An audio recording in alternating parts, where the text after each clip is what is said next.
जी, इसमें वो समझ ये में भी बोली है कि सुषमा बड़ाई बनने का कोशिश ना नहीं, करें देखिए क्योंकि जिस पर ये डायरेक्ट उनका कहना है कि नहीं, सही क्यों प्रॉब्लम हो रहा है?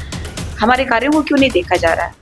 जी अजय तिर्की जी को भी पता चलता है कि माँ बहन बेटियों को चीर देने की बात करने वालों को खींच के घसीट के मार दे, लेकिन अब क्या हो गया कि समाज की बेटी हूँ, राजनीति के मुद्दे देख लीजिए, अपना परिवार उनसे संभला नहीं जा रहा है। बाबा कार्तिक उरांव जी के आदर्शों पे वो चल नहीं पा रही हैं।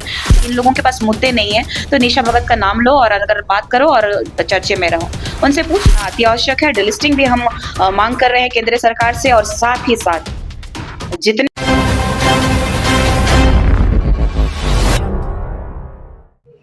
आदिवासी हुंकार रैली के बाद निशा भगत लगातार ट्रोल होते हुए नजर आ रही है। उनके समाज के द्वारा ही उनको ट्रोल किया जा रहा है। इस वक्त हमारे साथ खास बातचीत के लिए मौजूद है निशा भगत जी। सीधा उनसे जुड़ेंगे और विभिन्न मुद्दे पे चर्चा करेंगे। सबसे पहले आपका हमारे चैनल में स्वागत है। बहुत बहुत धन्यवाद आपका, और आपके चैनल के माध्यम से जो दर्शक हैं, श्रोतागण हैं, देख रहे हैं, उनको मेरी तरफ से जोहार, जय धर्मेश। जी, आदिवासी हुंकार रैली के बाद आप लगातार ट्रोल हो रहे हैं। लक्ष्मी नारायण के द्वारा भी ये बोला गया है, कल प्रेस वार्ता किए थे, उन्होंने बोला है कि सिर्फ भोकाल दिखाने से, बाउंसर लेके चलने से, भाषण देने से कोई नेता नहीं बन जाता। इस पर आप क्या कहें? तो आप उनसे पूछते हैं ना, तो नेता कैसे बनते हैं, और नेता किसको बनना है? मैं तो समाज की बेटी हूँ, और मैं कोई पार्टी में हूँ नहीं, सामाजिक परिप्रेक्ष्य में बात कर रही हूँ। समाज के लिए लगातार संघर्षरत हूँ। मैं कई जिलों में जो हुंकार रैलियां हैं उनमें अपना योगदान दे रही हूँ, और लगातार मैं अपने रूढ़िवादी परंपरा जो सरना समुदाय के बारे में मैं लगातार बोल रही हूँ। सरना आदिवासियों के हक और अधिकार की बात कर रही हूँ, अस्मिता की बात कर रही हूँ। तो इसमें ये प्रश्न चिन्ह वाली कौन सी बात आती है? क्या आपने आदिवासियों का ना रख करके क्या आपने धर्मांतरित ईसाइयों का रखा था? क्या आपको इतनी मिर्ची लग रही है? अगर इतना प्रॉब्लम क्यों हो रहा है? निशा भगत से ही क्यों प्रॉब्लम हो रहा है? हमारे कार्यों को क्यों नहीं देखा जा रहा है? जी, आप हमेशा धर्मांतरण की आवाज उठाते आए हैं, पर आपको इसमें इसके लिए भी आरोप लगाया जा रहा है, इसमें आपकी माँ को भी शामिल किया जा रहा है। इस पर आप क्या कहेंगे? देखिए, जो निजी जीवन में जा रहे हैं या फिर परिवार को लेके आ रहे हैं, उनमें लड़ने की कुवत नहीं है, क्षमता नहीं है। समाज के परिप्रेक्ष्य में लड़ने वाले लोगों को सामाजिक बात करनी चाहिए, तथ्य की बात करनी चाहिए, प्रमाण की बात करनी चाहिए।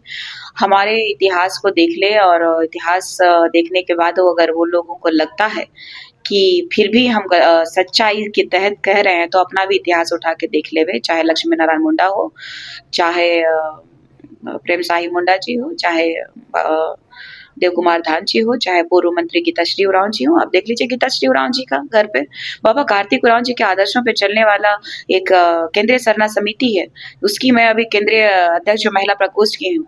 और ये जो हमारे केंद्र के अध्यक्ष है आदरणीय बड़े भाई फूलचंद तिर्की जी, उनके बारे में भी इन लोगों ने अनाप शनाप कहा।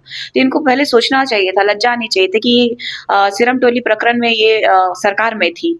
ये लोग राजनीति पार्टी में रहने के बावजूद ये लोग दबाव और प्रेशर नहीं बना पाए। मैं वहां थी नहीं तो इन लोगों का प्रेशर प्रखरता से दिखता है। अजय तिर्की जी को भी पता चलता है कि माँ बहन बेटियों को चीर देने की बात करने वालों को घीस के घसीट के मार दे, लेकिन अब क्या हो गया कि सामाजिक बेटी हूँ, राजनीति के मुद्दों पर परिप्रेक्ष्य में मैं चर्चा करना उचित नहीं समझती हूँ, और समाज के परिप्रेक्ष्य में जब भी क्वेश्चन कीजिएगा मैं आपको जवाब देने का काम करूंगी। चूंकि गीताश्री मैडम को तो पहले ही अपना देख लीजिए कि कांग्रेस पार्टी में है, इस सरकार में है।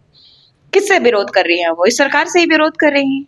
इस सरकार में है तो अपनी बात को मनवाने की कैपेसिटी होनी चाहिए ना उनकी, ना कि बच्चों के ऊपर राजनीति होनी चाहिए। उनके पति बीजेपी में, आप देख लीजिए, अपना परिवार उनसे संभला नहीं जा रहा है। बाबा कार्तिक उरांव जी के आदर्शों पे वो चल नहीं पा रही हैं।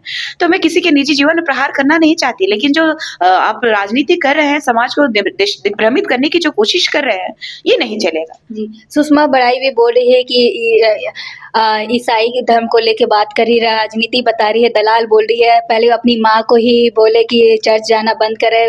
इस पर आप क्या कहेंगे? देखिए, ऐसे-ऐसे व्यक्तियों के बारे में टिप्पणी करना मैं उचित नहीं समझती हूँ, जो वाक़ई समाज ने बहिष्कृत किया हो।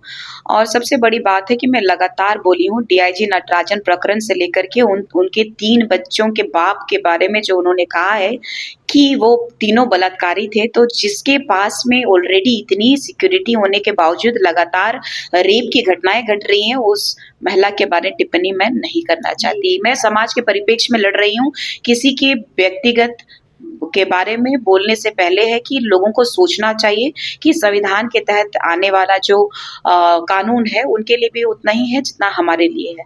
चूँकि समाज के परिप्रेक्ष्य में लड़ने वाले हमेशा सामाजिक ही बात करते हैं, इसलिए मैं उन लोगों के बारे में बोल कर के अपना समय और समाज को गुमराह करने की कोशिश नहीं करना जी, चाहूँगी। सोशल मीडिया पे सुषमा बड़ाई ने पोस्ट करके ये भी बोला है कि जिस प्रकार से आप बेटी बेचवा का काम करते हैं, इस प्रकार की चीजें आपको बोली है। किसकी बेटी मैंने बेची? उनका ये कहना है कि बेटी किसकी उनका भी बोल रहे किसकी हैं। बेटी? सुषमा बड़ाई ने ये आरोप सुषमा लगाया बड़ाई की बेटी?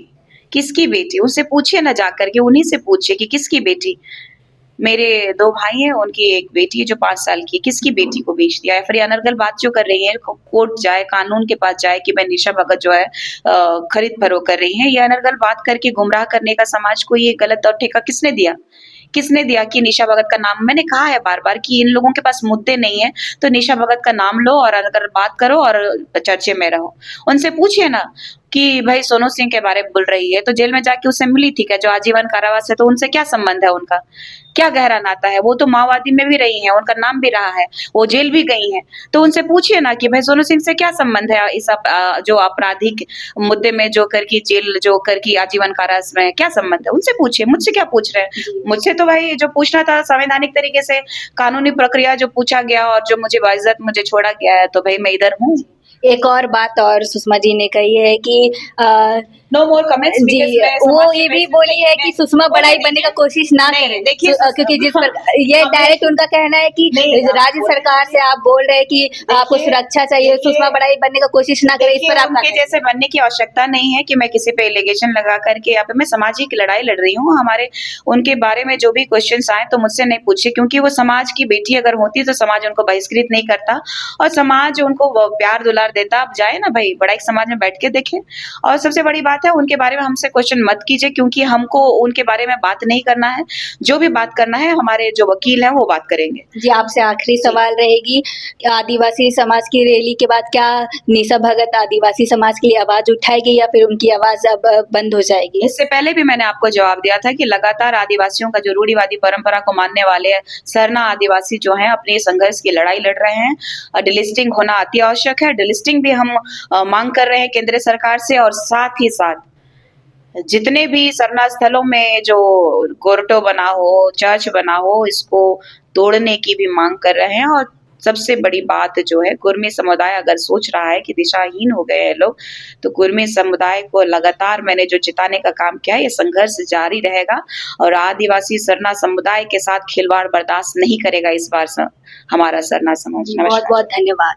ये थी हमारे साथ निशा भगत तमाम मुद्दे पे इनकी प्रतिक्रिया। फिलहाल के लिए इतना ही। ऐसे अपडेट के लिए बने रहे न्यूज रांची मेल के साथ। धन्यवाद।